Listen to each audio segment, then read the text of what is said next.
Blog Talk Radio.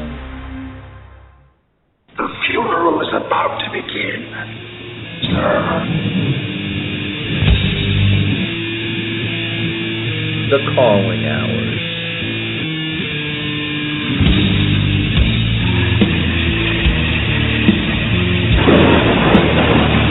When there's no more room in hell, the dead will walk here. They will say that I have shed innocent blood. What's blood for, if not for shedding? Kill all thy death, so thy love.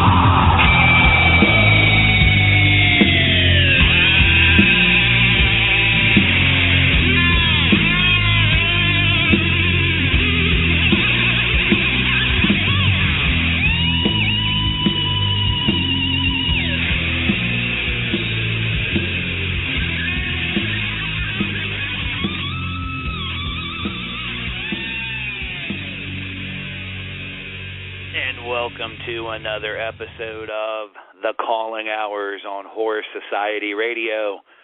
This is your host, the Dedman, Michael Jones. Welcome to another great episode of The Calling Hours. This evening's special guests, our main interview, so to speak, we are going to have Tyler Main and Renee Geerlings on, both from Main Entertainment. Of course, you should know Michael and Renee's names, not only for their film Compound Fracture and their upcoming film Penance Lane, which does have an Indiegogo, which you need to all go check out and contribute to. But I think we all know Tyler from a couple of other roles. Of course, he was Sabretooth in X-Men. And let us not forget that he plays Michael Myers in Rob Zombie's Halloween 1 and 2, and that his wife, Miss Geerlings, shows up in Halloween 2 as well. So that is going to be our main interview this evening. That'll take place at about 8:30 this evening. At 8:15 this evening, in our independent spotlight, we are going to have Elsie Macabre on. She is going to be talking to us about the 5th annual Macabre Fair Film Festival, which is taking place at the Rockville Center in New York, January 17th through the 19th of 2014. Since I have not announced it on Horror Society or anywhere else yet, the Dedman is a judge for the event, and I will be up there for the event. So I am looking forward to that, and I'm looking forward to everything Elsie can tell us about the festival. And I don't want to give away the names of any of the films since Elsie's the one in charge. If any film titles are going to be said, I would rather it come from her. So tonight we're also going to be reviewing Scream Factory's Blu-ray release of The Horror Show. I just watched that the other day, and boy, what a wave of nostalgia. For those of you that don't remember the film under that title, it went by House 3 here in the States, so we'll get to talk about some Lance Hendrickson and things like that here in a little bit. In our Metal Blade spotlight for the evening, we have a band called Pentagram Chile, and I have some nice selections from them to hear. And, of course, at the end of the show, we will have our mystery spotlight on next week's radio guest. But to start the evening off, I think we'll talk about some news. And our first news item is about a film that I grew up loving. It was definitely one of my favorites. And it looks like it's going to be a movie that is going to be remade. I had tried to get in contact with the people that were in charge of the remake, but sadly no one answered my requests for an interview. So we'll just go with this. This news item comes off of Arrow in the Head, and the writer was Eric Wolkowski. I hope I pronounced that right. And the title is Chopping Mall Being Released into Theaters.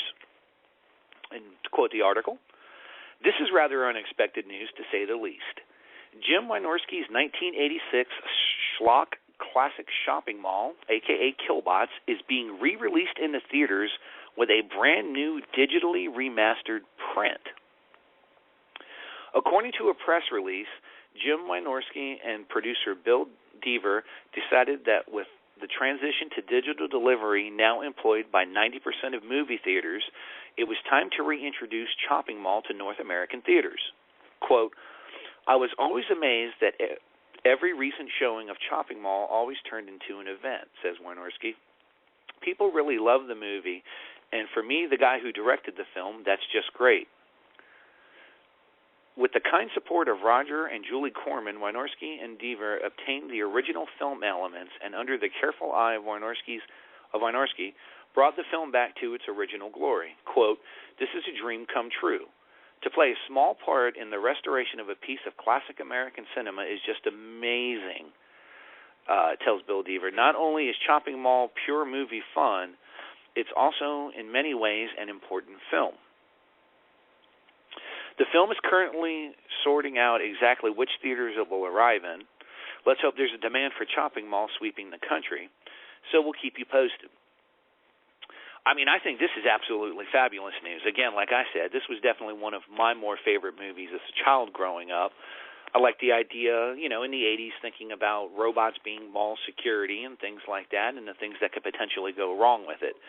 It was definitely an 80s blood-filled romp. And I think most audiences today would enjoy it. The teenage crowd. It takes place in a mall. What would there not be to like about this film? That's pretty much what I would question on that. So when more information becomes available on that, we will certainly let everybody know.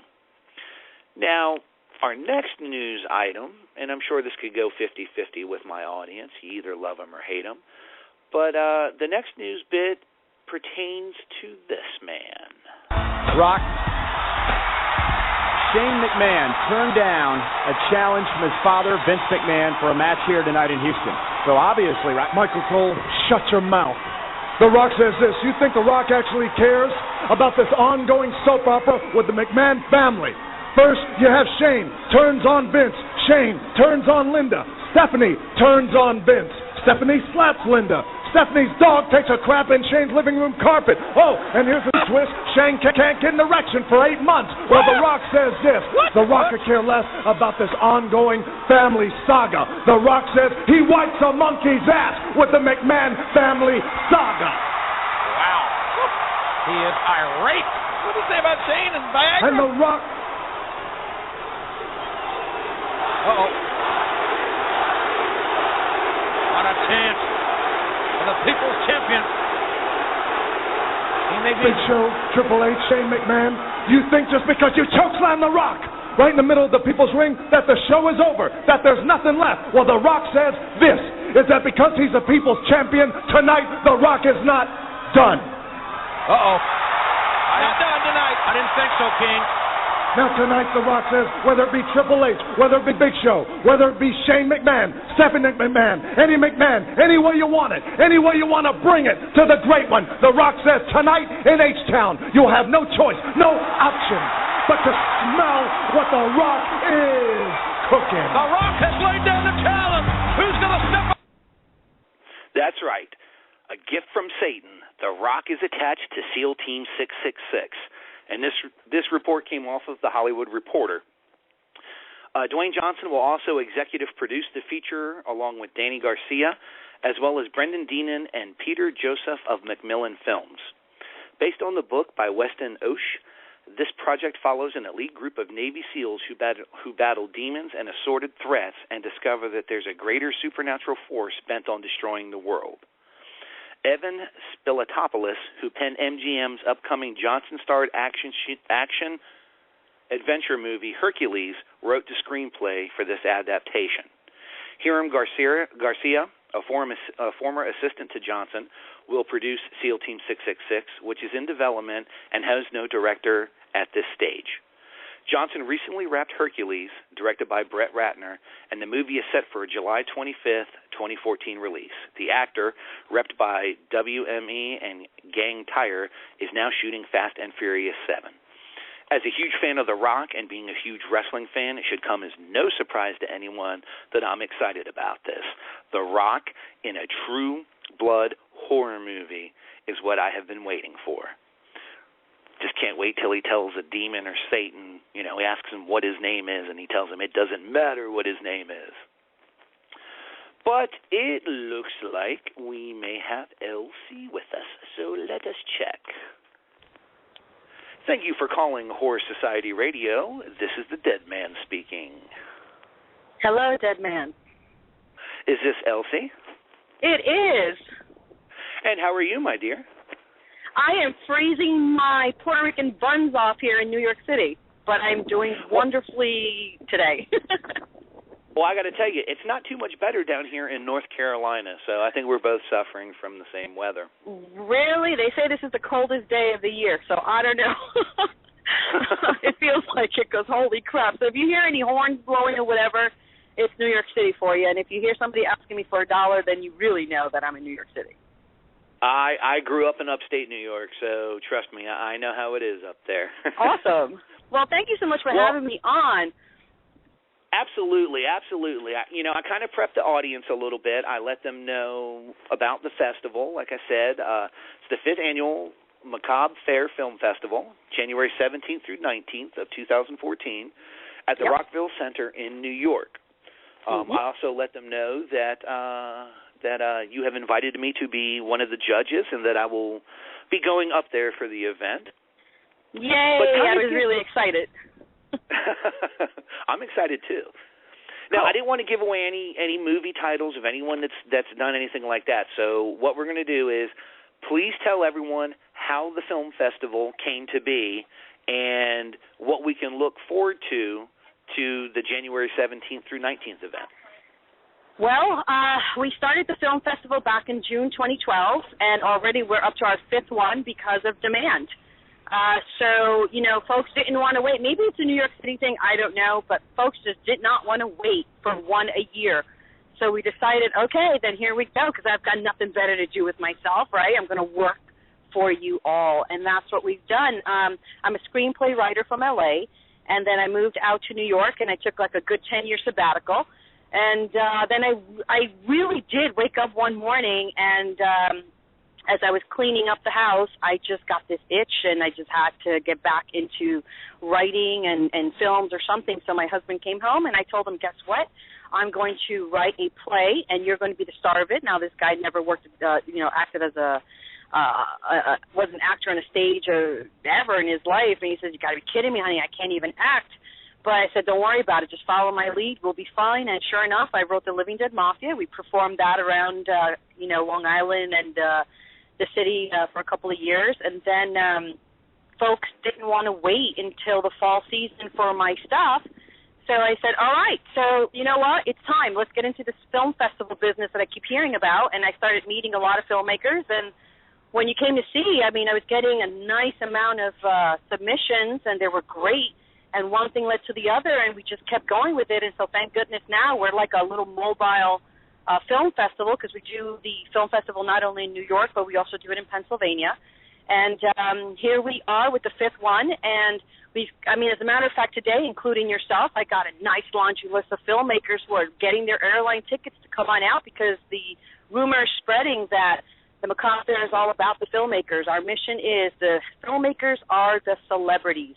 And we've been fortunate enough to have scouts that have been coming to our event, and films have been getting distribution. So we're going to keep moving forward because we're on to something hot. Most excellent. Now, give people an idea, past movies that have been in previous film festivals that people would know. Oh, gosh. First of all, a lot of our films are independent, so a lot of them seem to travel underground. But one of the movies right now that's really making some noise is Cannibal Diner out from Germany, from Frank Montage that we met last year. So that's one. There's Caesar and Otto's Deadly Christmas by Dave Campfield that's also making a move. Let's see. There's a laundry list of shorts. I know for right now there's one feature film that is also making a serious buzz called Truth or Dare by director Jessica Cameron, and we're really excited about showing that. With Jessica. There you go. So honestly, Deadman, there's so many. I would be sitting here for a while with you because we're talking 5 festivals, and each festival has shown no less than about 40 titles. So it's a lot. So now, when people think about film festivals, a lot like down here in North Carolina, we have something called the Nevermore Film Festival, which I've been a part of. And I've heard of that one. It's a good one. If you ever come down to North Carolina, I highly recommend people checking that one out. Very cool. But now with that one, it is strictly 99%. It is a film festival. They usually have one vendor out there who sells, movies, DVDs, memorabilia.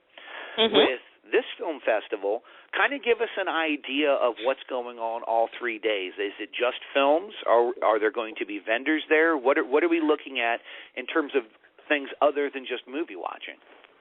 Well, for starters, at least from the little research that I've done and from what I've heard, one of the things that we do is we have a few rooms running at the same time.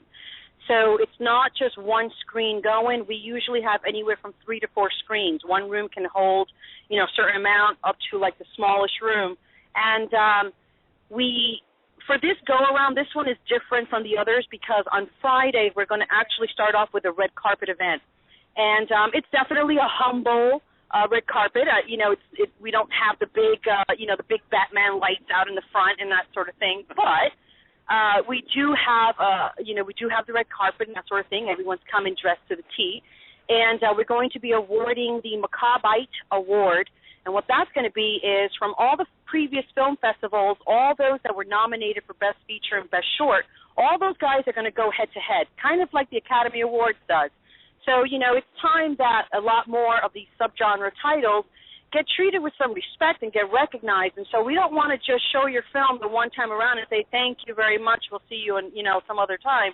We keep going with these films. We make sure the limelight is on them at all times. So this red carpet is going to allow them to show their films again, and they're going to get that prestigious award, which is, really awesome because it's really letting these filmmakers know that your stuff was the best of like the hundreds of titles that we've had. Now on Saturday and Sunday, we will be screening films, like I said, 3 or 4 different rooms at a time. And then at about 9 p.m. or so on Saturday, once we're done, we actually have live bands that come on. And this Saturday we're going to have the Slippery Chickens, so we're going to have some rockabilly going on. And then we're going to have Halo, a Halo called Fred, which is a really cool, like, funkadelic group. Then we're going to have some DJ music. In the interim of all of that, we will have some vendors. We usually have, usually about 10 vendors at a time. We have a really intimately sized venue. But, before we even get to all that music, even when all the movies are playing, we will have a room where we will have Q&As and we will have a workshop. In fact, we have one in particular segment that's called How to Die Like a Pro that's going to be presented by Heather Drew, where people literally can choose to go up and get taught how to die professionally like if they were in the film, and then the top ones who died well in that class get to go onto the stage and show the audience how well they die and win a prize.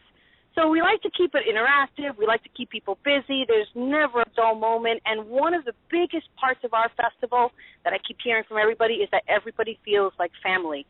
And that's really important. No one's got attitudes because, honestly, you got to leave those in the mailbox outside. We're not interested. We're all coming from the same place, and we're all here for the same reason, for people to see our work. And that's our mission, and we're sticking to it. So it's a big party time with a main focus on ensuring that people are seeing all these films. Nice. Now, real quick, do you want to give everyone the web address, anything that would be pertinent to get the information out to the people? Absolutely. They can go to Macabre Fair Film Fest, and fair is with an E at the end, .com, and that would bring them to the website that we also share with our umbrella company, which is twitchproductions.com.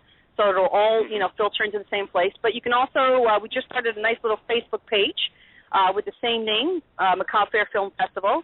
And there they can find already the movie posters and the trailers of the official selections. And they can also get their tickets and all that good stuff.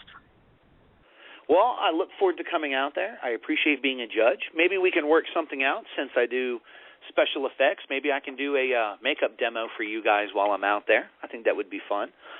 Oh, man, you're really just, like, making it that much better. Awesome. Well, I like it. Thank you for coming on. Oh, I do, too. Thank you for coming on.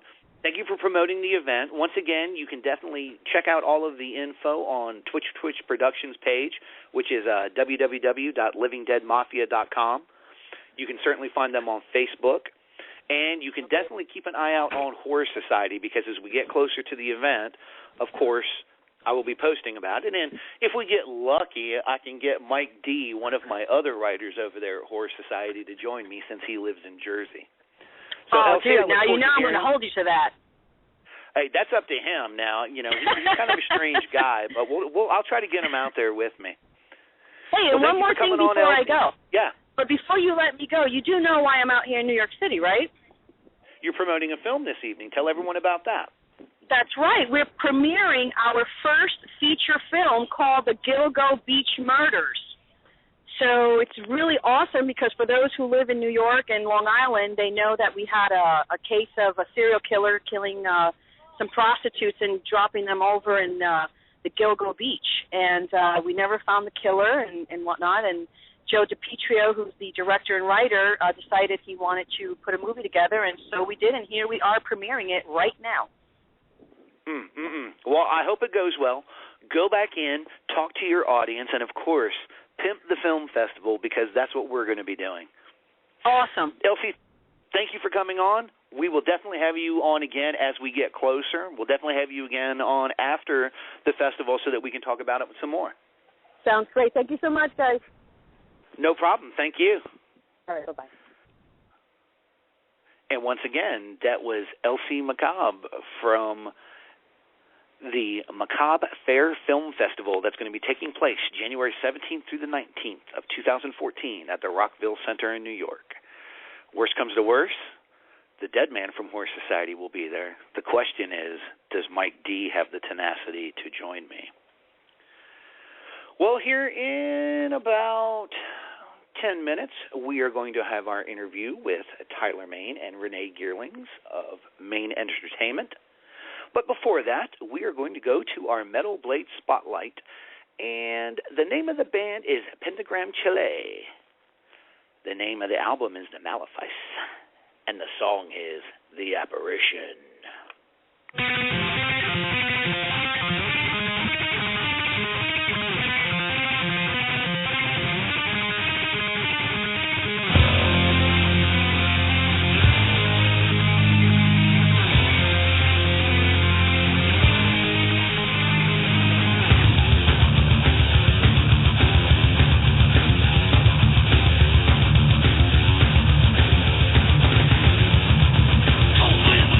From beyond, another break.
That was Pentagram Chile off of the album Malefis. The song title was The Apparition. We will be hearing a little bit more from our Metal Blade Spotlight band later on this evening. But right before we get into our interview, I'm going to play a little intro song to warm up Tyler and Renee. Here is our DVD giveaway for the evening. If someone can tell me what song I am playing and what is unique about it by hitting me up on the Calling Hours Horror Podcast on Facebook, will win a Blu-ray copy of Chilling Visions from Scream Factory, and there will also be a standard edition DVD of George A. Romero's Day of the Dead. So here is your intro theme, and then our interview with Tyler and Renee.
Once again, welcome to the Calling Hours on Horror Society Radio. This is your host, the Deadman, Michael Jones, and tonight we have a special set of guests. These are two people that I had the honor to meet at the end of March in Greensboro, North Carolina, for the Compound Fracture U.S. Tour. I am talking about Tyler Main and Renee Geerlings. How are you guys doing tonight? Good. How you doing, man? Good. It is so good to talk to you guys again, especially after everything that's gone on over the last couple of months. And we're certainly going to get into Compound Fracture. We'll get into, Tyler, we'll get into some of your other films and some of your other work. The same with you, Renee. But first of all, kind of give fans an idea of how crazy it's been since you've started the Compound Fracture Tour. Do you want to handle this one, Hunter, or should I? Well, I suppose I can start it off because I'm definitely going to throw Tyler under the bus because it was Tyler's idea that, you know, he's been fortunate enough to do the horror convention circuit, and it's such a good time that he thought it was a really fun idea to take this movie Grindhouse-style tour out around Canada and the United States. And it's been an amazing time, but I will say traveling the country, if I have to be at one more Waffle House or Cracker Barrel, that's all Tyler's fault. But the tour was great. We met so many people, going from time zone to time zone. You know, you kind of feel like a rock band of two. Oh, I'm sure. I'm sure. Well, now, with getting into that now, in 2010, you guys started Main Entertainment. You know, what led you guys to opening your own production company and how would you say it helped you with the development and the tour? Yeah, I mean, I've always wanted to start up my own production company, and the timing was right. And when we sat down a few years ago in Rob Zombie's backyard with Leslie Easterbrook and Sid Haig, they both said, "Hey, go for it," And we ended up doing that and writing Compound Fracture and producing it and putting it out. And now we have just signed the distribution deal for North America with Level 33. So it is going to be distributed early next year, hopefully. And, it was something, the tour was something that I wanted to do to take it out to the fans, to give fans the experience, and to, introduce them to main entertainment. And it was very well received. And we just came off the road with a Detroit show and 2 Chicago screenings. And we're planning on doing a few more before the tour is over with. And from my perspective, I'm coming from 15 years of comic books. I worked for Top Cow, I worked for Radical Publishing, I'm with IDW's imprint Darby Pop right now. And so I had originally come to Los Angeles with an acting degree and didn't know anyone and decided to take some temp jobs, and through that landed at Top Cow, and 10 years later, there I still was. But going through that, and one of the realizations that I've had recently is that it's not for me just about being an actor or just writing or just doing comic books. I want to tell stories, and what better way to do that, and what better way to have control over that than to have a production company that's overseeing every aspect of the story that you're telling. And with Tyler being as tall as he is, sometimes in this town, you talk about sort of pigeonholing, but I've seen what Tyler can do, and I think Compound Fracture was a real testament to what he's able to do. But in a town where you're surrounded by people who tend to be smaller than average, it's hard when you have such a large stature to be given a role that is, sort of a leading role. And so we created Compound Fracture, we created our production company, and then we cast very tall people around Tyler. Well, I mean, I remember that, I'm 6'2", and I don't consider myself to be a small guy. But I remember standing in that restaurant with Tyler, and I was like, damn, this is a big dude, Even the person that came with, when Billy came with me, and we still look at that picture of the two of you together, and she's in, 3-inch heels, and she's still a foot shorter than you, so. But now, when you talk about things like that, and we had talked about this at the Greensboro tour, Tyler, but for the fans, when you talk about your size, your height, you standing next to Derek Mears in the film, you fit the look of brothers, but how much difficult is that for setting up shots and location and things like that when you have to take into account your height? Yeah, I mean, it's just setting up the shot is easy to do. You just have to adjust, the spacing and everything like that. But for locations, you don't want to shoot in a regular house with a lower ceiling. So for Compound Fracture, we found that the house that had 10-foot ceilings throughout the whole house, which was really good. But yeah, I mean, just things like that. But I mean, when I did How to Make a Monster, I mean, the guy that I was starring with was 5'2", so you can shoot it. There's the difficulty. It can be done, Right, now this is not the first film that the two of you worked on together. You had mentioned, of course, Rob Zombie's Halloween 2, and, if anyone doesn't know it, I'll just go ahead and state the obvious. Tyler, you played Michael, and Renee, you played the role of Deputy Gwen. I did. Now, in a film like Compound Fracture, you guys wrote it, you acted in it, you produced it together. Especially now after having been on the road for as long as you have and promoting it, do you find it easier to work with one another, or is it more stressing than just playing a singular role than, okay, I'm Renee Geerlings, I'm the producer, hi, I'm Tyler Main, I'm the actor. How much has that changed the dynamic of filmmaking and your personal life? I think personally has gotten better. You know, in the beginning it's kind of rough until you figure out how to approach everything, but we make a great team, you know, and I really enjoy working with Renee, and I love waking up and, you know, we hit the ground running and figuring out what we're going to do with Compound Fracture and what we're doing with Penance Lane, and we've got a Indiegogo campaign running right now with Penance Lane that everybody should take a look at and check out. But, you know, you just figure out how to juggle all the different balls. And honestly, Tyler said after we did Compound Fracture, the next film he worked on when he was just acting, you spend a lot of time sort of sitting, waiting for people to set things up. They, you know, they don't necessarily want your opinion on everything, which is hard for us. And, you know, he said it was tough. I felt like I was sort of waiting around. I was used to having so much more to do.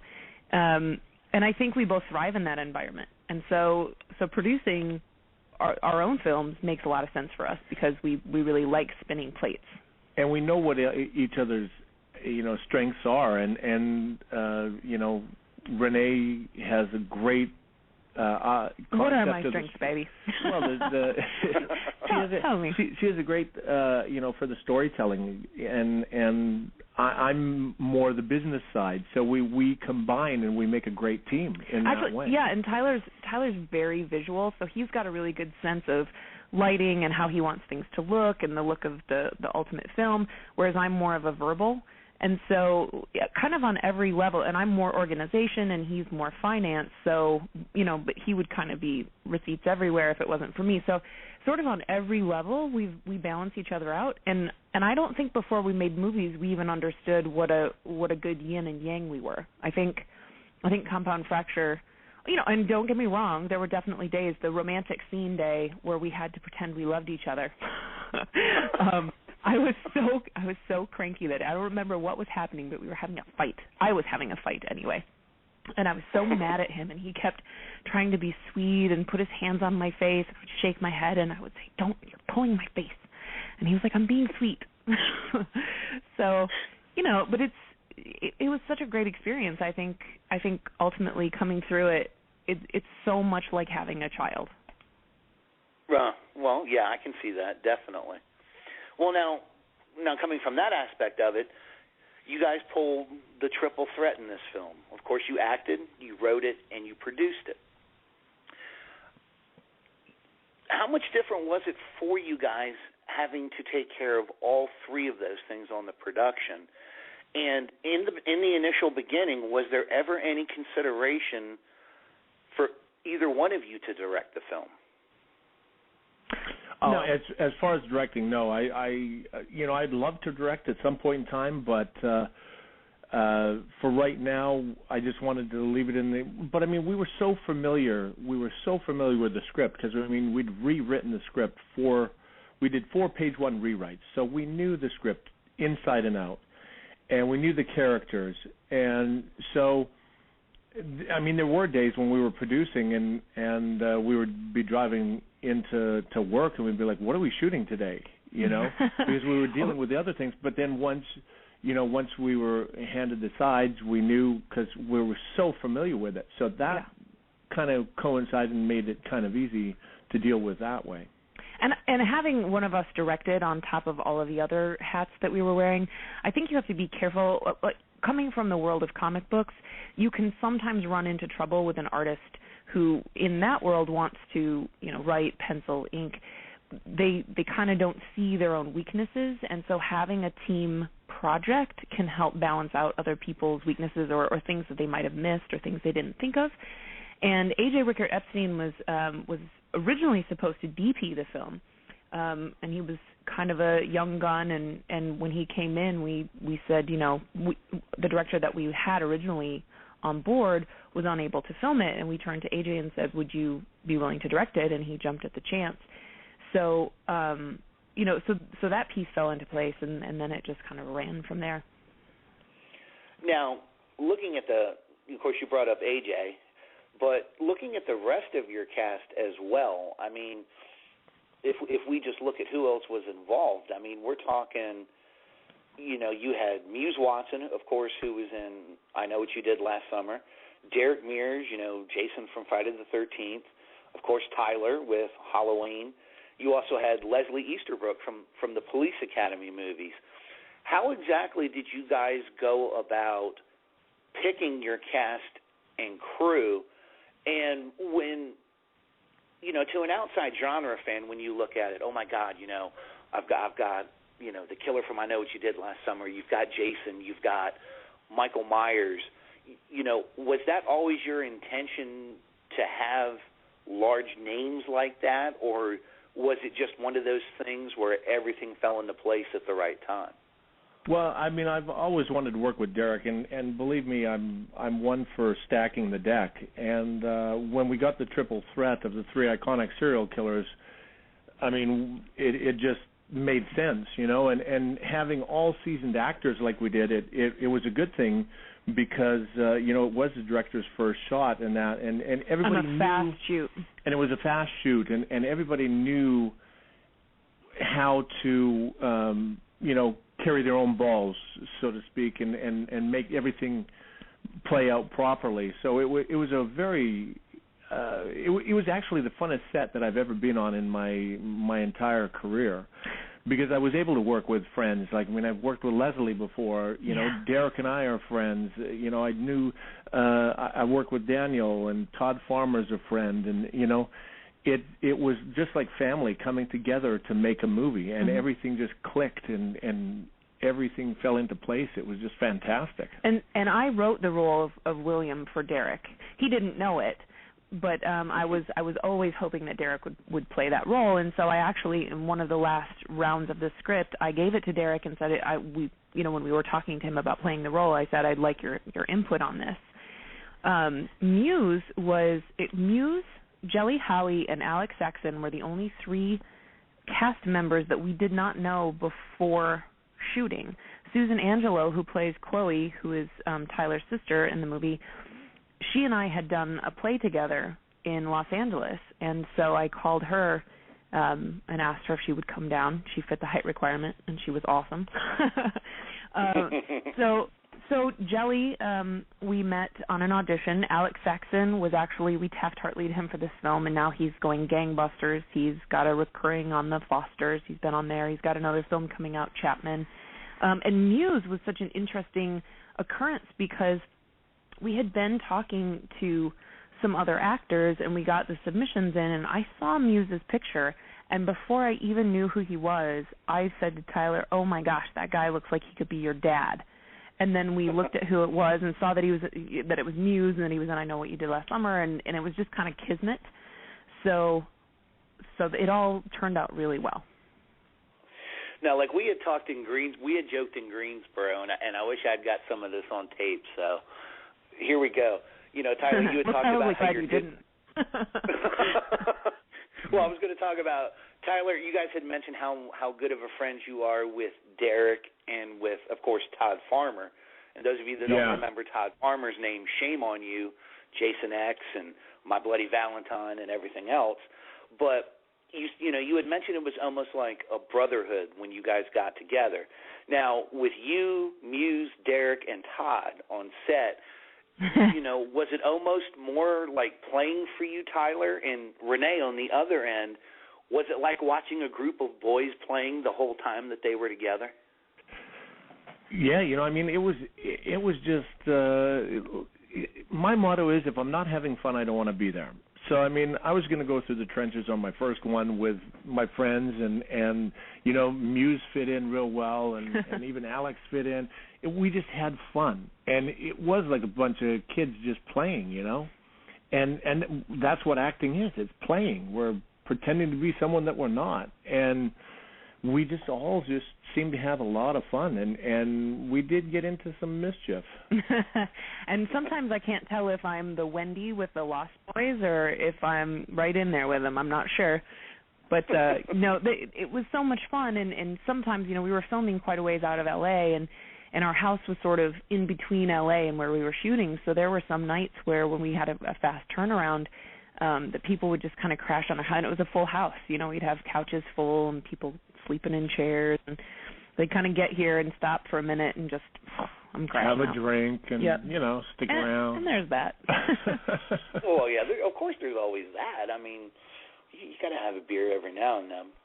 But now... Well, that's the thing, like with that tour, with all the drinking that we did with the gold VIPs and eating of food afterwards, we both put on about 20 pounds on the tour. Tyler said to me, I have to drink. We're going out with him afterward. I have to. And I said, I think that word doesn't mean what you think it means. Yeah, but we got to try a lot of good beer when you were here in North Carolina. I mean, I can't speak to what you drank out everywhere else, but I know we had a blast here in North Carolina. So, well, now, you got to do it, Oh, for sure, for sure. Now, most of the films that have the cast of Compound Fracture did, a larger studio would have jumped all over you guys for distribution in the theaters.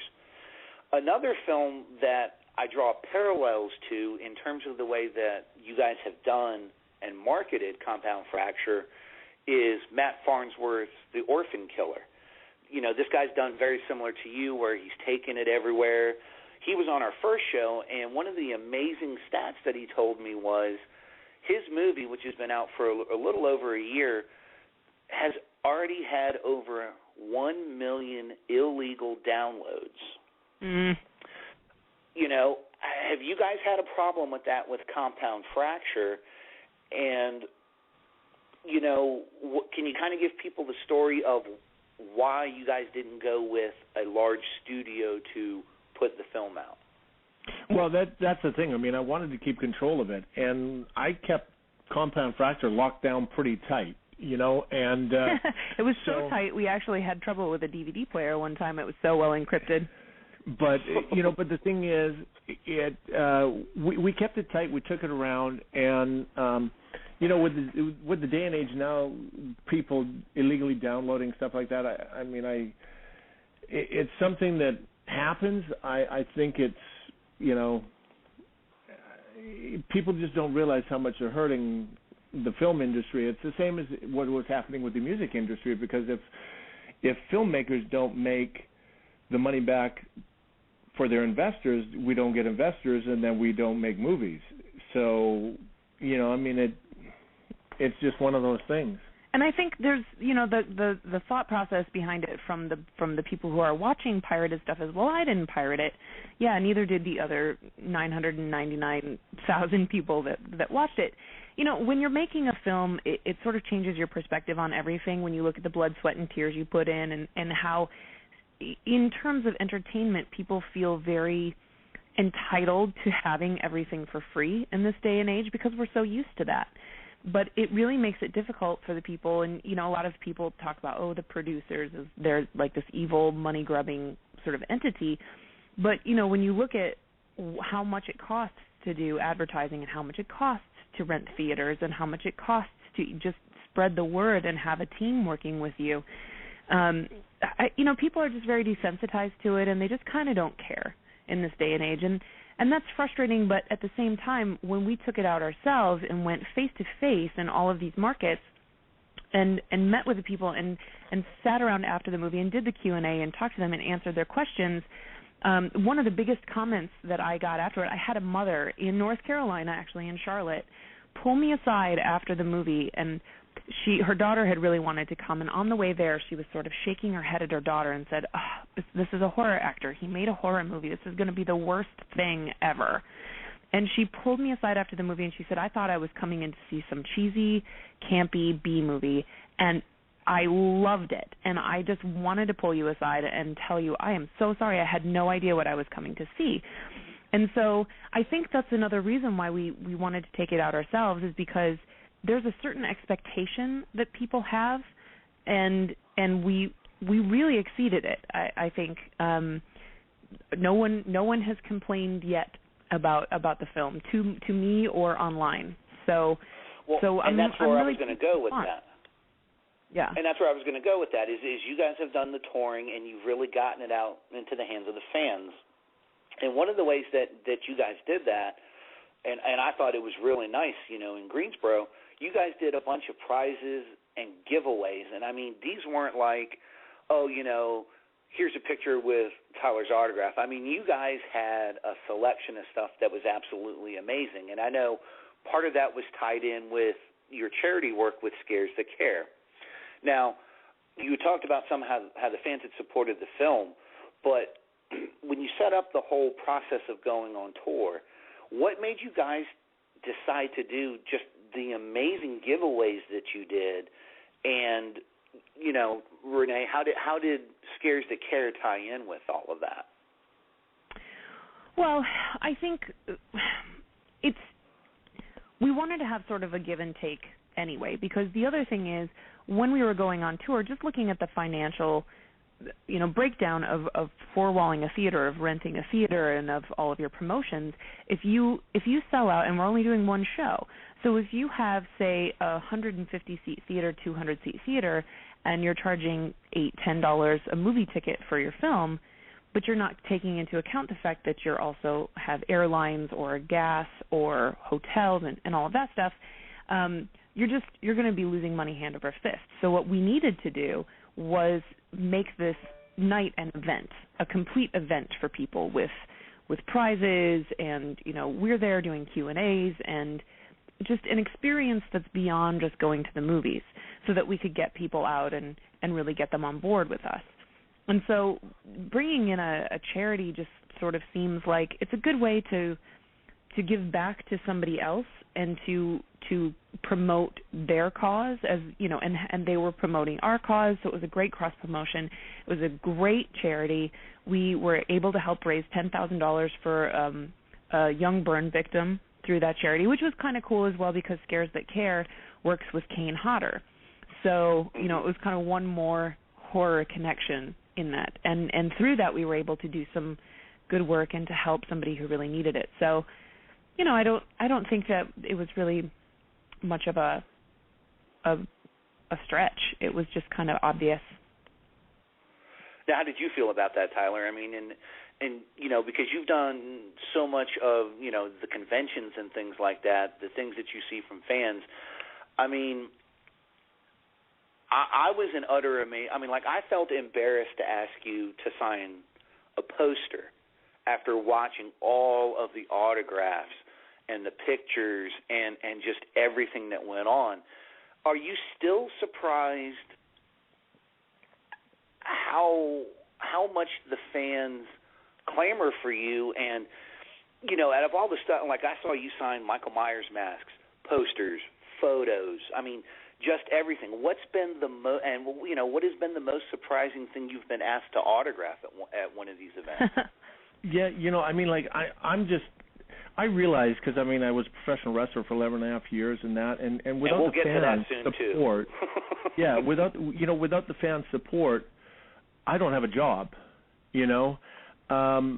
So that's why I love to give back to charities. I do a lot of charity work, for the Wounded Warriors, for Scares That Care, for Scare Foundation, any organization that I can to help, to give back, because I'm very lucky. I'm just a dumbass Canadian boy that happened to get lucky and be able to have a great career, So I love getting out there and meeting the fans, because there's so many actors and people nowadays that they put up that wall and they don't meet their fans. But you got to realize, without the fans, you don't have a job.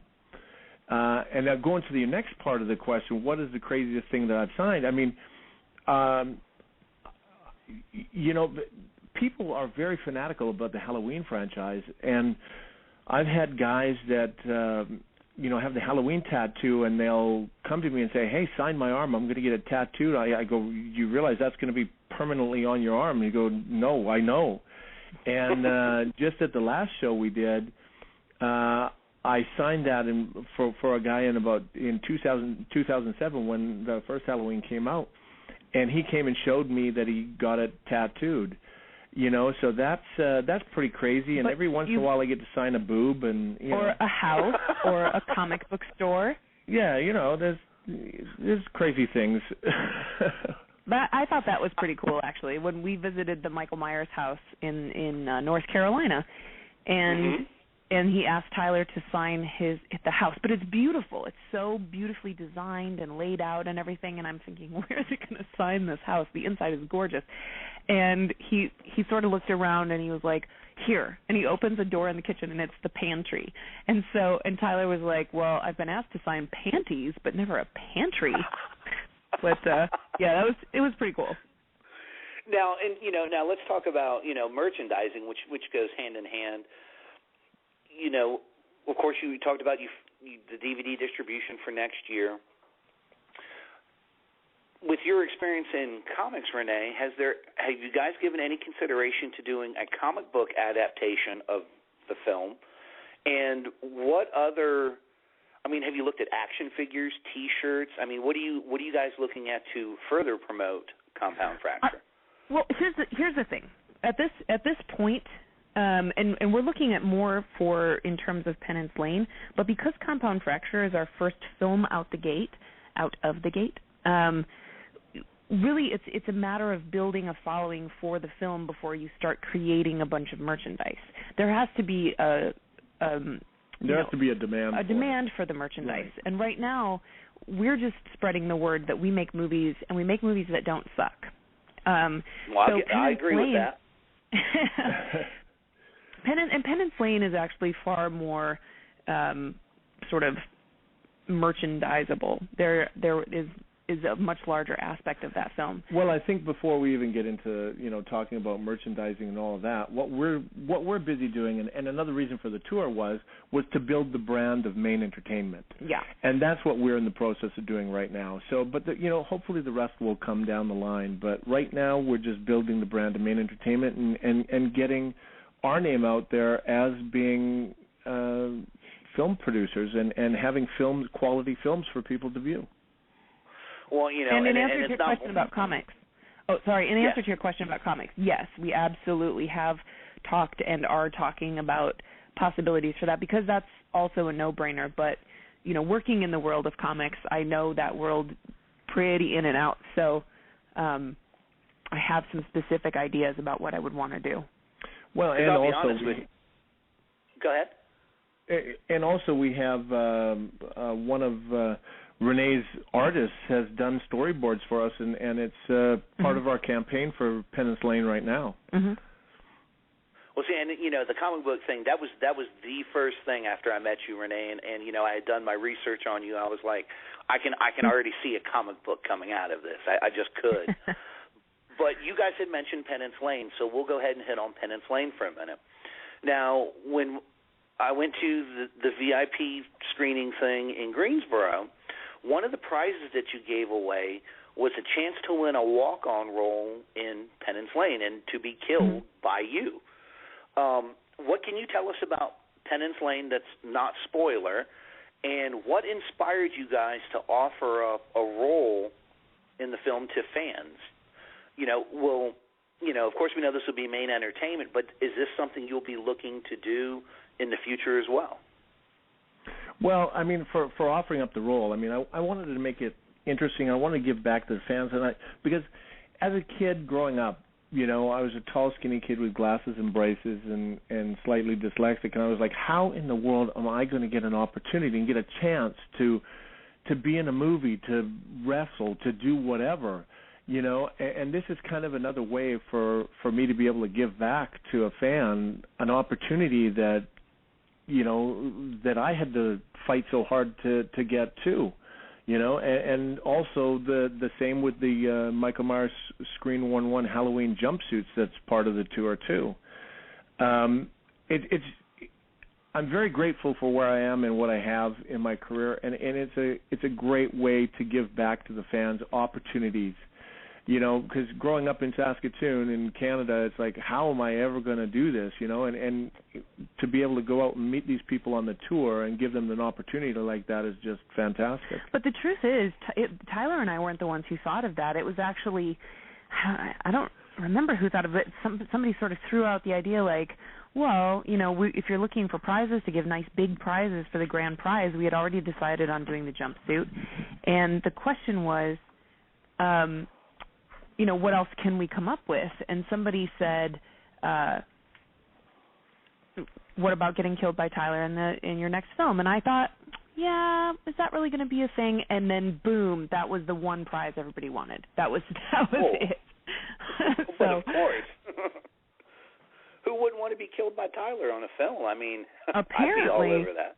Apparently. You know, so, but yeah, I mean, Go ahead, please.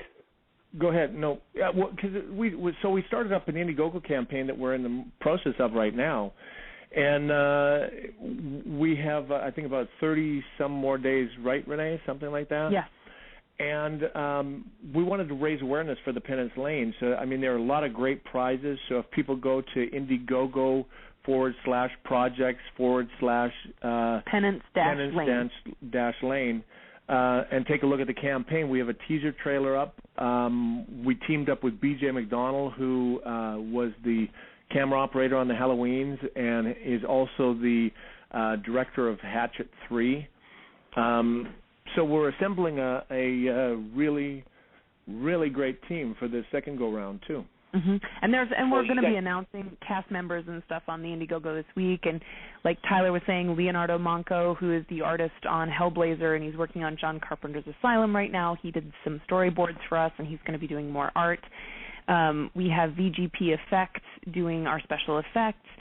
So it's really coming together for Penance Lane, and we're pretty stoked about it. And the nice thing about the Indiegogo campaign is that what we're trying to do is what we did with Compound Fracture on the tour, where you sort of pull back the curtain and meet people face to face and answer their questions and draw them in. We're going to start that with Penance Lane before we start making the movie. So there's going to be a private page that if you have membership, that you're going to be getting all of the videos about the design process and how this movie is coming to fruition, so that by the time you see it, you have an intimate knowledge of it. Well, and it should go without saying, and you guys know this, with everything with Compound Fracture, I did everything I could to promote that on Horror Society. Yes, we appreciate that. Thank you very much. Well, this film will get the same treatment, so the Indiegogo will be going up soon as well. So I just wanted to let you guys know. Oh, very cool. Thank you. Thank you. We appreciate the love. Anytime. Well, now, before I move on to some of the other work that you guys have done outside of Compound Fracture and everything else, Tyler, I asked you in Greensboro, and I'll ask you again, and Renee was not there to answer this part of the question because she was setting up. But, I've mentioned it before. For those of you that don't know it, Tyler was a pro wrestler, and anyone that knows me knows I'm a huge pro wrestling fan. In your early days in WCW, you were the bodyguard for Woman. You teamed up with Vinny Vegas, who wound up becoming Big Sexy Kevin Nash. You were the only UWF MGM Grand Champion, defeating Stevie Ray to win the vacant title. Do you miss your pro wrestling days, and do you feel like they've helped you in your film career? And Renee, had he not stopped being a professional wrestler, how would you feel about him doing that as a profession? Well, first of all, okay, I'll jump in here. You asked several questions there in one shot. I'm trying to remember them. It's a quiz. But, professional wrestling was a stepping stone to where I am today. And without that background, without that training and that knowledge, I wouldn't be where I am today. As far as do I miss it, I kind of do, but when you're a pro wrestler, and I did it for 11 and a half years, and I wake up in the morning and if something isn't hurting, I'm going to be dead. So, you definitely pay a price and you pay a toll for what you do. So I'm glad I got the opportunity to transition out of it. But as far as missing it and wanting to get back in the ring, the only thing that you really miss is the 50,000 people yelling and screaming your name and going crazy. But pro wrestling mainly is 23 hours and however minutes of total boredom trying to figure out where you got to go for your next gig, Now, Renee, how did you feel about him as a pro wrestler? I mean, if he was still a pro wrestler today. She was still in diapers when I was a pro wrestler, so, yeah. I actually, if I saw Tyler wrestle, that was I was probably in high school or college. By the time I met Tyler, he was already done with X-Men. And we met because he was supporting X-Men at the Chicago convention, the comic book convention, and I was there with Top Cow, and he was there supporting X-Men. And that was how we met. So I didn't know that he was a wrestler. I still go back and look at videos, and I'm like, damn, who knew all these years later we'd be looking at Sabretooth and Michael Myers, It's, I think it's great. I mean, it's, I made the joke to you in Greensboro, and I'll do it here on the air. Pro wrestler, film movie star. We've had Hulk Hogan do it. The big guy these days is The Rock. Now, The Rock might rule the ring, but if it came down to it on film, one-on-one, who wins, The Rock or Tyler Mane? It depends on who's playing the good guy and who's playing the bad guy. Now, and yeah, because point. just like wrestling, the movies are rigged too, my man. Well, now, and that's Tyler, an interesting Tyler point. Tyler always joked about Compound Fracture, and he said, I usually kick butt all the way through the movie, and now I'm getting the crap beat out of me all the way through Compound Fracture. And I said, well, honey, that's what you get when you play a good guy, is that you get beat all the way through the movie, and then you win at the end. So you have to pick. Well, and that's what I was going to ask you, Tyler. If you look at a lot of your other roles, how much different was it for you to play the good guy in Compound Fracture? I mean, how did that change the mentality? Well, first of all, I got to live through a film, which is a good thing. But no, I mean, it's you have to adjust a little bit, but it was the ability to play the good guy and come through in the end was a fantastic opportunity, and that's another reason why I started my production company too, so that I could get these different experiences, in my career. But at the end of the day, as an actor, I don't think playing a villain or a protagonist or an antagonist is really different, because no villain thinks he's a villain. So it really is just kind of what happens through the script that's different. Right. Well, it's just that's about true. It's just about going and doing the best that you can and having fun doing what you're doing and bringing a character to life, whether he be a good guy, a bad guy, or a misunderstood guy. But I think the rule that Tyler has learned is don't let your wife write the script, or you will get slammed on cars and through tables and into walls. God, you ain't kidding. Well, see, and that's kind of where the idea for that question came from is, and I'm not, because I know, Tyler, I asked you this in Greensboro, and you've heard it a million times, so it's not really a Michael versus Jason question, but you've always been the character that dealt the punishment. I mean, how much psychologically and as an actor, how much different was it to be the guy on the receiving end? And it's going to come up just because it comes up. You got in physicality with Derek Mears, who was Jason. You were Michael Myers. It's when you have that mentality of being the force of nature, of being the overwhelming tide, what is it like being on the other side of that? I mean, it's something that I'm used to. Like with the wrestling, you play the good guy, you play the bad guy. It doesn't really matter. You want to do the best that you can and put the best performance and make it look as realistic as possible. So that's the way I look at it. Whatever I'm doing, it's just as long as what I'm doing makes sense for that scene, Mm-hmm. So it's just basically when you're doing a scene like that, you're living out the scene. You're making that scene come to life, to live and breathe and become something. And that's the way I look at it. It's not whether I'm a good guy or a bad guy. It's what is needed to make that scene what it needs to be. And also, Derek Mears and Tyler are both so well-versed in doing action, and Tyler with wrestling and the films that he's done, and Derek has they're always playing these very physical roles. But the key is, for example, I got to do stunts for the first time on this film, my own stunts, and one of the scenes I get thrown across the garage and slam into the wall and land on the ground. But when you're filming it, that's not what happens. You're filming it in several different takes so that you can make it look like that's what happened. But when you're working with somebody like Derek, who picks you up like you're a feather and just sort of lightly sets you here and there, it's up to you to act like it hurts, or act, and Derek really makes you have to act, because it's like he's dancing with you. He just picks you up and sets you down. He's great. Yeah, and the funny thing is if anyone follows him on Facebook, some of his Facebook messages definitely seem to go against the type of characters that he plays. I mean, he is hilarious. If there was to be a modern-day Three Stooges from the stories you guys told me, it would be Derek, Tyler, and Todd from everything that you guys have said. So, what people are often surprised about, Derek does improv. Derek is a comedian. He is a funny mother trucker. And I just recently went to go see his troupe perform here in L.A., and they're called The Resistance, and they're an improv group, long-form improv, but they're action-based. And because it was October, they were doing horror movies.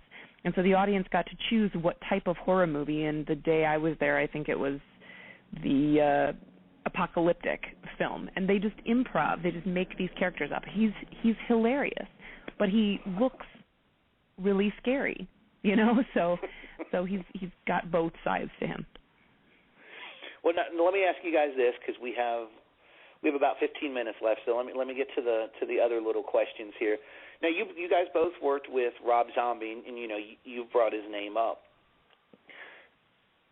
Of course, with it being a remake of John Carpenter's Halloween and everything, how much? Of course, it's a larger budget film, but being characters in his film and seeing how he did things, how well did that translate over for you guys when you did Compound Fracture? What did you guys learn from being on his set and then taking it to yours? Yeah, I mean, the number one thing is to have fun and make a good movie and be very to collaborate with everyone. And Rob is very good at doing that, and because he's a performer himself. And the experiences from my Halloweens with Rob were all very, very positive. And I wanted to take that and have that same kind of philosophy through my own company also. And that's what we did. Renee, how about on your end? What did you observe being on set that you took with you to Compound Fracture? Well, I just love the fact that on Rob's sets, Rob is he's so very relaxed. He's very focused. He doesn't get caught up in the I'm a director sort of thing, and he really trusts the actors to bring to the scene something special. And in fact, most times he won't call cut when the scene is over. He just keeps letting it roll out and the actors just have fun. And some of those things end up in the film. And it's that we're making movies. We're not doing brain surgery. Yes, it's important. Yes, we need to focus. Yes, this is what I am doing right now. And in terms of Rob, he is a workaholic. He will go home and he'll go home at 3 a.m, and then he'll write. He'll adjust some stuff in the script, for 3 more hours, and then he'll get a couple hours of sleep, and then he'll come to set, and he's just so focused and so professional, but without any of the sort of drama that you could get from someone like that, And I mean, he's freaking Rob Zombie, so if anybody was going to be able to bring the drama, he would be able to own it. He deserves it, but he doesn't. He's just the coolest guy on set, and so I think that attitude and that sort of atmosphere is what we tried to bring to our set. Now let me ask you this, because Tyler, you were also a part of the Devil's Rejects. You played Rufus. I found Rob Zombie stuff to be very refreshing. I like the tone that he takes with his work. Since you guys got to work with him and, you deal with the media and everything else, do you feel like, coming from his music background and his general love of horror before he started directing, do you feel like some of the media and the fans were a little too unfair when it came to his films and the criticism that a lot of them got? Yeah, I mean, that's not for me to judge. He set out to make the Halloween a new taking on it, new outlook on it, and he did, and he told a great backstory to it, and I think the film's turned out amazing. That's that's. I agree with you 100%. I mean, I think it's, that's what people had to realize. It was a re-imaging of the series, and I think that all of you, everyone that was involved, really brought something new to it. So, I'm definitely not in the haters. I'm from the world of theater where everything gets remade a gazillion times, and every time it gets remade, it gets treated as something completely different and total respect. So it always surprises me in the world of film that people get so snobby about remakes. I don't understand. It's a new creative team. It's a completely new thing, different look. If you love it, love it. And the thing is that the other ones are still there. You can go watch them. It's I think with the internet and everything and that, everybody just figures that they should voice their opinions and stuff like that. So I don't know. It is what it is. Oh, I gotcha. Well, like I said, we're getting down to the last 10 minutes here, so I wanted to ask Renee, one of the credits. Now, this is on IMDb, and we all know sometimes how unreliable IMDb can be. But I wanted to ask you, it shows that you are in pre-production on a film, I'm guessing, called Race to Judgment. Is there anything you can tell us about that? That is a film that is scheduled to be shot in Michigan. It's been pushed back a couple times, so I don't know exactly when it's going to be shot. But I've talked to them, and that's on the docket. Is it horror genre, or what are we looking at? No, it's more of a drama. It's a drama. Okay. Well, then I have to ask Tyler about one of the other ones on his resume. And I never got a chance to ask you in Greensboro. I think fans would like this. Can you tell us how you got involved in the filming of Joe Dirt? Yeah, I mean, my agents just called and said, "Hey, do you want to go audition for this role? It's a small role," and I said, "Yeah, I'd love to." Went down, auditioned, and ended up being Bondi or whatever it was in Joe Dirt. Oh man, I couldn't believe that when because I've seen just about everything that you had been in, and I didn't catch at first that you were in Joe Dirt, and when I looked it up, I was like, this is too cool. Here we go. We have Sabretooth, we have Michael Myers, and he was in Joe Dirt. Well, and I'm the guy that dies, and I'm the guy that dies pissing on a fire. Whatever. It's funny because when we're at conventions, people, somebody will say he was in Joe Dirt, and people are always like, I've seen that movie a million times. What was he?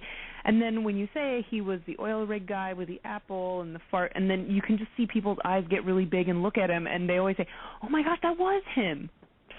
Yes, it was. All right, now I have to ask this one, Tyler. You were Sabretooth in X-Men. You were Michael Myers in Halloween. Both films, both genres have huge followings. Do you feel like you get followed? Do you feel like people follow you more for Sabretooth, the comic crowd, or do you feel like more people follow you from the horror crowd as Michael Myers? I think it's kind of both. It's you have two different kind of fan bases, and some of the fans cross over to both genres. So, I mean, that's hard to say. But probably more the horror for the Michael Myers, since, I did do the two and the Devil's Rejects, and now I have my own company going. So I'd probably have to say horror. Now, with all the rumors going on, of course, 3D is a big thing these days, and you keep hearing rumors that there will be a Halloween 3. One of the rumors that goes along with that is Rob Zombie will not be the one directing it. If there was to be a Halloween 3D, would you reprise your role as Michael Myers if Rob was not directing? It'd have to. I mean, like anytime I take on any role, I read the script first. If the script is good, and they're going to do something really good with the script, then I'll consider it. Then it depends on who is directing and all of that. So that's where that sits. I'm pretty sure they're going to do a Halloween 3, whether it be 3D, whether it not be 3D, I don't know. But if the script is right and the offer's right, then I would definitely. I don't know what I'd do for 3, because I mean, like when I talked to Rob for the first one, I said, we both agreed that we needed it to be intense, And then when we did the second one, I said, well, I want to kick it up a notch and not just have it the same, because I didn't want to play the characters the same. So I made it way more aggressive. And so if I did a third one, I mean, I don't know what I'd have to do. Probably rip somebody's head off and you know, go totally crazy, which could look good in 3D. You never know. Who knows? I would agree to that. Well, again, you know, I think Compound Fracture is a great film. I've told everyone that I can tell that if they have not seen this movie, they need to go out and see it on the tour. Are you guys still touring? And you know, how much? If you are, how much longer are you planning to? Where are you guys going to be in the coming months? Yeah, I mean, I'm in the process of trying to work out a screening in December for Jersey. But we're trying to line up a couple of more cities before the tour winds down. It's just we've been so busy with the Penance Lane campaign and all of this. But I'm hoping to do a few more cities. So just stay tuned. It's compoundfracturethemovie.com. Look for dates on there, and also follow us on Main Entertain. If we do pick up some more dates, they will be posted on there. Excellent. That's and the last Facebook. question I'll ask, and Facebook, that's right. You guys should, everyone listening, you should really go and check out this film. I mean, if you're tired of the paranormal activity type of ghosts and paranormal stuff, Compound Fracture to me is everything that a ghost movie should be. And I'm not saying that because Tyler and Renee are sitting here with me. I mean, it really is a film that after you watch it, you're in awe of what you've seen. And, you know, I hope that when the DVD comes out, it sells well. I hope that people flock to it. But the last question I'll ask you guys is, you know, you guys work together. You've done Compound Fracture. You have the next film coming up. Is there a dream project, and it doesn't have to be horror, but is there a dream project that the two of you would want to work on, and what would it be? Well, we have about 6 or 7 other projects that we have in various different stages, and one of them being my dream project, which is a period piece that I've been working on for, probably 15 years now. I've been planning for it. So, yeah, I mean, they're definitely there. We both have different ideas of our dream project, but eventually, and that's a good thing about working together. We can eventually, you know, get to both of our dream projects and do them. I just want to be in a Western. I want to ride horses and shoot guns. That's what I want. You know, I tried that. Riding the horse was the overrated part, let me tell you. No way. I'm a cowgirl at heart. Well, then I give you credit because, you know, I'm not afraid of very many animals, but once you're up on a horse and you're riding it and you realize ultimately that no matter what you do, the horse is going to do what he wants to do, it wasn't any fun for me. Well, again, I want to say thank you guys for coming on. Compound Fracture is an excellent movie. I can't wait to see the next film. You guys know anytime you have any news whatsoever, please send it along to me. You know it'll go up on Horror Society. You know it'll get promoted. So, again, thank you for everything that you guys have done. Thank you for coming on the show. And we wish you the best of luck in everything that you guys are doing. So you guys gave your website addresses. Is there anything else you would like to say to your fans before we end the interview? Yeah, just thanks for following us and watching our films, and please check out our Penance Lane Indiegogo campaign. And hopefully we will be in a town near you very soon. Thank you. And once again, everyone, that was Tyler Main and Renee Geerlings from Compound Fracture. And again, really an excellent, excellent episode. Two great people, two great filmmakers with everything that they do. And I promised Tyler before the interview that I would mention the Indiegogo again, and I'm going to do that right now. If you go to the Indiegogo page, and the address is www.indiegogo.com/projects/penance-lane, you can go and contribute to this film. And I know I spoke a lot about how great I thought Compound Fracture was, and I think Penance Lane is going to be the same thing. You know, having the opportunity to sit down and talk to these people behind the scenes, off the set, you can really see that they have a passion. This is not, let's throw something together and make a movie.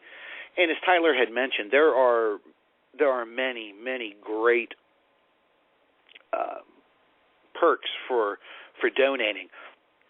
Autographed production stills of Tyler dressed up as Michael Myers, as Sabretooth, as King Ajax from Troy.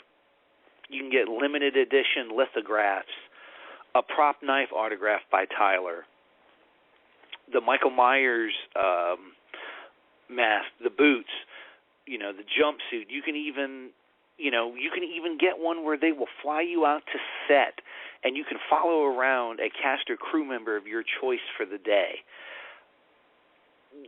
You can fly out and get, of course this one's already been given out. You can get killed by Tyler in the movie. There's even a chance for you to get an associate producer's credit on this film. So if you really are a fan of independent film, you love Tyler's work, Renee's work, and everything that they do, definitely go check out the Penance Lane Indiegogo. Once again, the web address on that is www.indiegogo.com/projects/penance-lane. You can also find Tyler and Renee and Main Entertainment on Facebook and Twitter. And just check them out.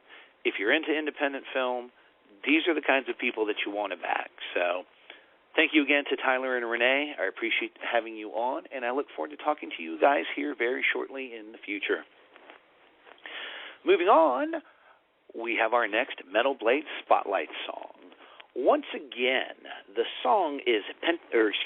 band is Pentagram Chile, the album is The Malefice, and the song is Prophetic Tremors.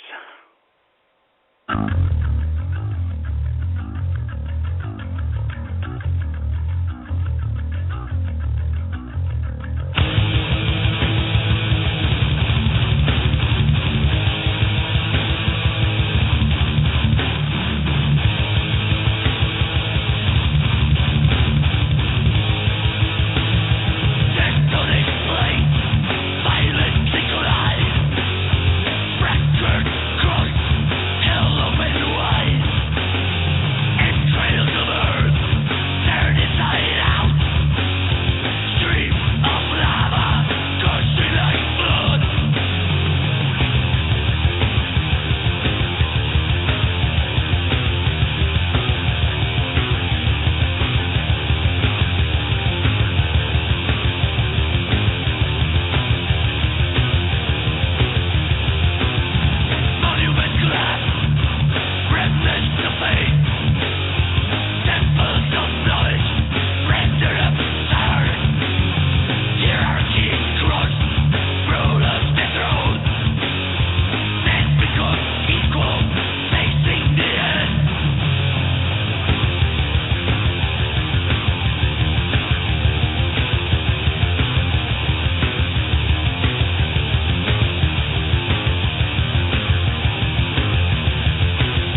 And once again, that was Pentagram Chile.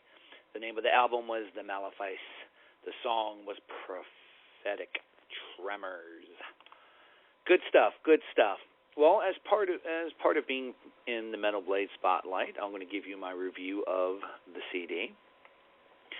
Metal of any kind is a labor of love and hate. And after several demos and live shows, Pentagram Chile, which formed in 1985, finally has released its first studio album.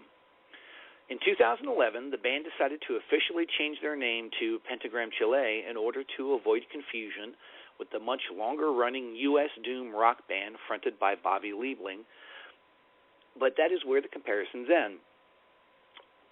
While there are elements of doom, speed, and thrash in the album, at its heart, this is a classic death metal album. Anton Reisenegger, he's a lead guitarist and vocalist, Juan Pablo Donoso on drums, and Juan Pablo Uribe on lead guitar, blast through us aggressively with tracks like Spontaneous Combustion, which was last week's song, Sarcophobia, Arachnoids, and Grand Design, while other tracks like Death of Satan, Prophetic Tremors, and La Fiora show off more of a grinding and technically proficient side of the band. It holds up well against the screaming and drum machine metal that seems to be the norm today. Pentagram Chile takes us back to the early days of metal when bands like Obituary, Sepultura, Vader, and Morbid Angel represented the scene. Almost 30 years after forming, Pentagram Chile shows us that the old man on the block still has tricks up his sleeve, and I think the best and darkest days are yet to come from these guys. If you get the chance, definitely pick this album up. You can pick it up on iTunes and, of course, through Metal Blade. Go to metalblade.com and order it on there. There's also a 2-disc digipack set that has a modern-day recordings of some of their older work, which was released on demo CDs and played at a lot of live events. So, once again, I want to say thank you to Metal Blade Records for letting us listen to Pentagram Chile's The Malefice here on Horror Society Radio. And don't forget that when we close out the show at the end of the evening, we will have one more artist in the spotlight. So, I hope you've enjoyed that to this point. And as for our DVD review for the evening, we want to say thank you to our friends at Scream Factory for sending us a Blu-ray copy of The Horror Show, a.k.a. House 3, starring Lance Hendrickson. It was produced by Sean Cunningham and directed by James Isaac. It will be out for the general populace November 26th, 2013. 116 people are dead at the hands of Max Jink, Brian James of Blade Runner and Crime Wave, and his trusty meat cleaver. Now, justice is about to be served as Jinky is sentenced to the electric chair. But from the first high-voltage blast, it becomes clear that Max is no ordinary serial killer. With a blood-chilling laugh from the depths of hell, Max enters our world transformed into a supernatural force by the high-voltage blast of electricity. Max vows revenge on the cop who captured him. Well aware of the maniacal killer's passion to destroy, Detective Lucas McCarthy, Lance Hendrickson of Pumpkinhead and Aliens, can only begin to imagine the horror that awaits him and his family. You know, the Blu-ray's a 1080p high-definition widescreen, 1.78.1, DTS HD Master Audio Stereo. The DVD copy of it is anamorphic widescreen, 1.781, Dolby Digital Stereo. Absolutely an entertaining movie. Now, a lot of people might draw comparisons to this film to Wes Craven's Shocker, which came out a few months later. But believe it or not, The Horror Show was the first film. When it was released as House 3 in some territories. You can kind of draw parallels to the House series, I guess. I mean, you know, Jenke pretty much occupies the house. So, I mean, I can see where you can go with that. In comparison to Shocker, I think they're both good films. They both offer They both offer things that a lot of the other genre stuff didn't. You can argue the semantics of whether or not Shocker was a direct ripoff, or if Cunningham just got his movie out quicker. Again, those are all arguing points. I would say that both certainly belong in your collection. So if you have not picked this up, it is certainly worth it. My favorite feature on there was the behind-the-scenes interview with Kane Hodder, where he certainly talks about James Isaac and being on the film and, his stunt work and the things that he did. As far as, as Kane's work, it's Kane Hodder. I mean, that certainly brings a lot to it. It would have been interesting maybe if Kane had been cast in that role, but I mean, I certainly understand having Brian James in the role, and Kane speaks very fondly of him as well, considering that sadly Brian is no longer with us. But, it should go without saying, and I think I've said this every week I've done a DVD review from, Scream Factory. Once again, absolutely quality product. A little bit offbeat. A lot of genre fans, or a lot of the younger genre fans, may not know anything about this title or even heard of this title. But I certainly feel that once again, it's a good film to look at. I mean, Lance Hendrickson, I've always enjoyed everything that Lance Hendrickson's been in. And I really think, the film showcased his talents, and you can see flashes, in later stuff. You can almost feel like his character from this film is Frank from Millennium, the TV show he did on Fox that spun off of the X-Files all those years ago. And while not the same character, I mean, you can see it with the quirky characters that Henderson has played over the years, to be certain. There was also a really nice interview segment with Rita Taggart on there as well, and she talks about playing with, against Lance in the film and things like that. But certainly, once again, with it being Christmas time, the horror completists in your family, the ones in your life that you love, would certainly love this. Well worth the money, well worth a viewing. And if you're a House fan, you can finally have House 3 on Blu-ray and DVD. So it's a nice completion piece. So I definitely give it a high rating. Run out, get it at your local retailers when it comes out again on November 26th of this year. You can also pre-order your copy directly from Scream and Shout Factory, and make sure to check them out on Facebook and Twitter as well. Once again, for our DVD giveaway, I'm going to play a song. If you can tell me what movie the song came from and what the significance of the song is, I have a Blu-ray copy of Chilling Visions to give away and a DVD copy of Day of the Dead, George Romero's Day of the Dead, both from Scream Factory. All you have to do is send your answers to me on the Calling Hours Horror Podcast on Facebook. So the first person that can tell me the song and what its significance is wins the prize pack. And here is the song.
again, if you go to the Calling Hours Horror Podcast on Facebook and tell me the name of that song, the first person to tell me the name of that song and what the significance is, will win a Blu-ray copy of Chilling Visions and a DVD copy of George Romero's Day of the Dead from Scream Factory.